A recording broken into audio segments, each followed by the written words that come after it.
Another quote was, middle-class students have the cultural capital and the expectation that college will be a rite of passage for them. Just like for Mexicans to have quinceañeras and baptisms, there's no question about it. For middle-class families, college becomes a place. If someone is gang-affiliated, they're wearing their politics on their body, they're going to be treated in a different way. The expectation is not, oh, you have to take the A through G requirements. It's, oh, why don't you go to a continuation high school?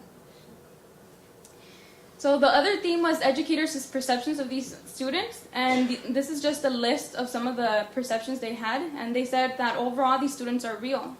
They are really resilient, strong, motivated, and they have the intellectual capacity just like any other student.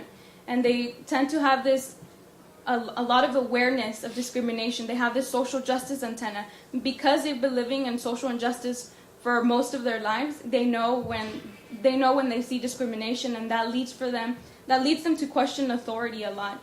And they value attitude, they value trust, and they tend to have a more mature outlook on life because of all the things that they've experienced. And one of the teachers actually said that you could look at these students as being innovative and very intelligent because they've created a survival mechanism that society has failed to provide them. So the gang not only serves as a community, it also serves as an identity and a survival mechanism. If they're living in a community where they're constantly in fear for, living, then they need to resort to something when society and school sometimes fail to provide that help. One of the continuation high school teachers also said, when they connect to something that is relevant and valuable to them, they apply themselves in a way that exceed any past performance that they've shown before. So we see that these students do have the intellectual capacity, and it's not that they're not smart or they're not good enough to be in a classroom. Some of the teaching strategies that the teacher suggested would help was providing them with a differentiated instruction, meaning that providing them with different options or alternatives in the classroom so that you're not only focusing on one specific skill that only fits one student, but that you're varying different skills and that all students could feel inclusive in the classroom. They also suggested, one of them actually suggested that his teaching method is similar to the Vygotsky zone of proximal development, where you look at how much the student knows and you try to figure out how much they need to know with the guidance of an adult, and you go from there. So you meet them exactly at the point where they're at, rather than moving 2 steps back or 2 steps forward. You actually meet them exactly where they're at. These are some more teaching strategy quotes that the teachers provided me with. One of them said, I of course put stress on things that are meaningful to my students. If they're not hearing at least some of the time about their own history and their own experience, then they're just not listening. They don't care. Another one said, we took them to the Golden Gate Bridge and we talked to them about being able to reach the stars. You can either be across the bay in there for life, or you can be out here sitting at the Golden Gate Bridge and appreciating everything life can give you. And so this was another point that one of the counselors actually suggested, that they need to see real life situations and they need to see role models in their lives. So this counselor actually took his students to a jail, and they talked to an inmate who had been a former high school student where they were going. And just having that role model, or having that person to give them advice was really helpful to these students. So seeing real life situations helps gang-affiliated students. Some of the recommendations that these teachers gave were, if we were able to provide students with a supportive environment, community, if we were able to provide all the things that their society doesn't provide, then maybe we would be able to retain most or a bigger amount of them in schools.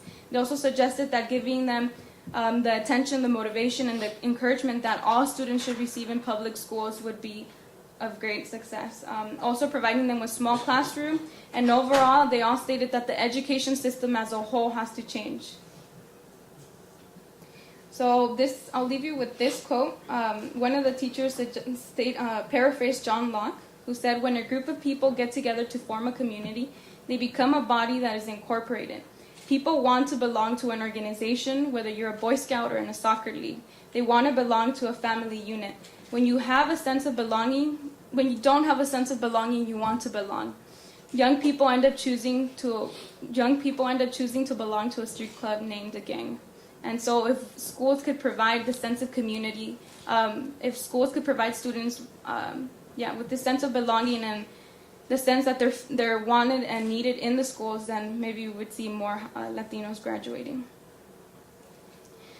So because I know that I looked at a convenience sample, I know that my results shifted in a direction where it gave like more positive perceptions of students. So it'd be interesting to see how the results would shift if we looked at new teachers who maybe didn't have as much experience dealing with these students. But with that said, I hope that my research was the first step in attempting to dismantle negative use of gang-affiliated students, and not only that, but that it provides possible solutions for how we could decrease the dropout rate among gang-affiliated Latino students.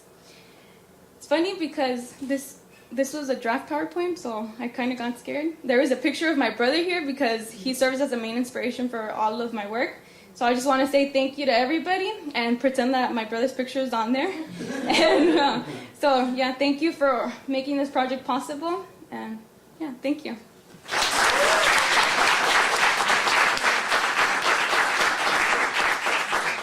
Hey guys. I've got two questions. The first one being directed toward Felice. So you said that the majority of students join gangs in between 7th and 10th grade. Mm-hmm. And I was just wondering why specifically you chose to speak to high school professors or high school teachers rather than middle school, if they are definitely starting to get indoctrinated into that culture beginning at an early age. Yeah, so that's actually something that Kip and I were discussing one day in the office, was that, yeah, these kids do tend to drop out mostly between the 7th and 10th grades. Mm-hmm. But for the purposes of this project, we were looking at continuation high schools and community day schools. I don't know if you know what community day schools are, but that's usually where all of the kids who get expelled from their comprehensive high schools end up going to. So that was a great way for me to get teachers who had some experience working with students who, quote unquote, had behavioral problems. And so just because of the location that I'm at, that's who I decided to look at. And then my mentor provided me with a list of teachers he had some contact with, so that made things a little bit easier. But it would be interesting to start earlier on, because we do know that it's in the 7th and 10th grade, between those years, that students tend to drop out. Mm-hmm. And my second question was for both of you. What do you think the ramifications of budget cuts on the public school system is going to do affecting the dropout rate? Well, I think that, with the budget cuts, it's going to be even more competitive for students who, those diverse students to attend college, just because many of them,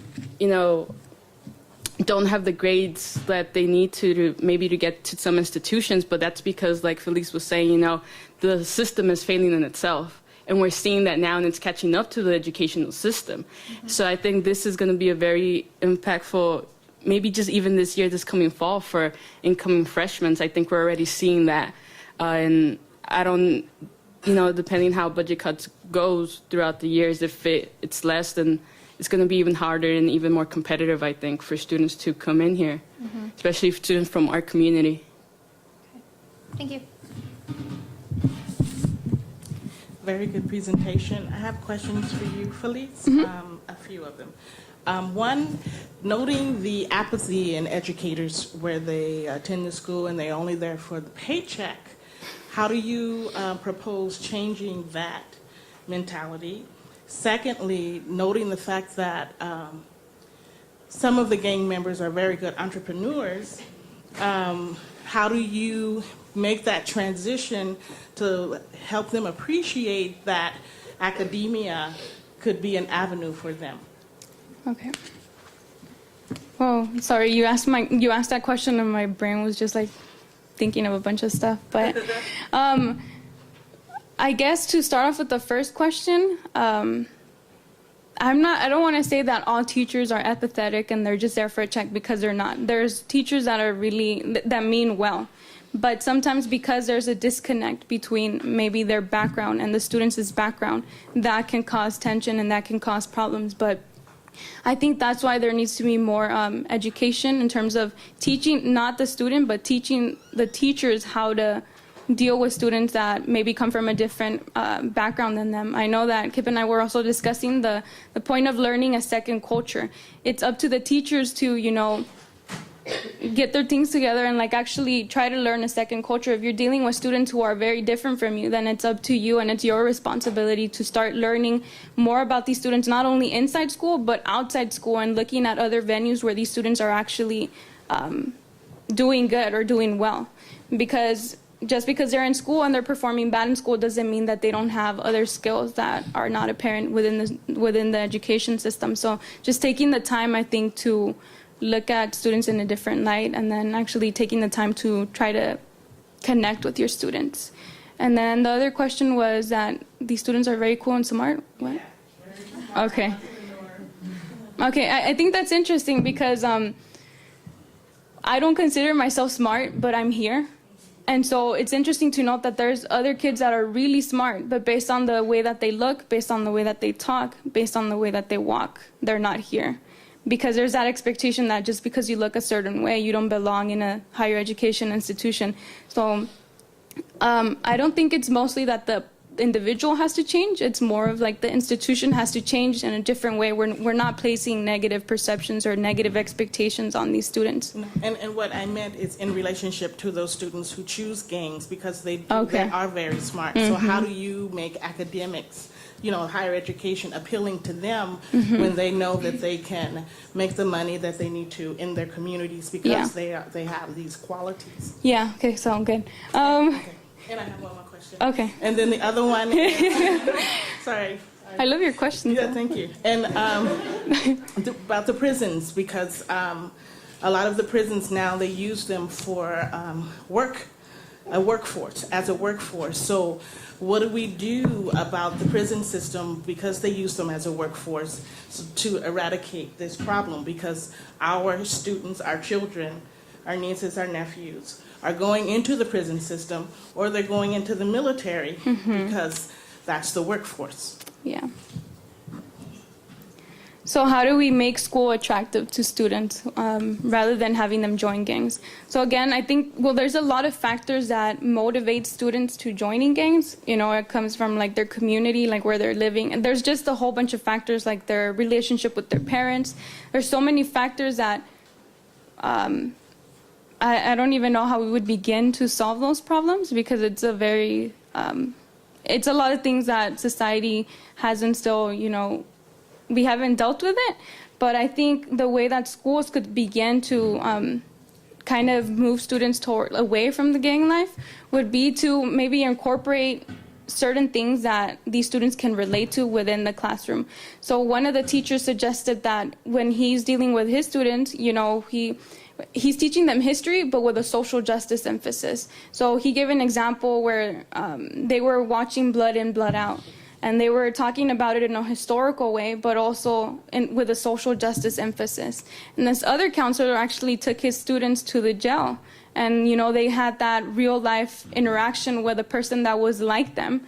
And so just providing them with real life situations, with role models that they can relate to, and providing them with something that's meaningful and relevant to them within the schools and within the classroom could be beginning steps to try to like push them away from gang life. And then the prison question, what was the prison? Oh. I feel like I'm talking too much. Sorry, I forgot like your prison. It was like they have like the military and Using them as a workforce, so then they take these young people and they put them in prison because they know they can use them as a workforce. Are their options is military or prison? So those are usually their only two options, and not higher education. yeah, it's not cool at all that that those are the two options, because I know like personal, like very close people to me where it's come down to that, like I dropped out of school, like my only option is to go to the military, or if I keep doing what I'm doing, then I might end up somewhere else. And it's a really hard, it's a really hard situation, because it's not until you actually experience it or until you actually know someone really, really close to you that's living through that you realize, oh my gosh, like it's really, really bad. Like when they drop out, the only options that sometimes that they have is either incarceration or the military. So it's a big problem, and I know that we need to start addressing it. And I hope that, my research was at least a step toward trying to solve the problem, at least.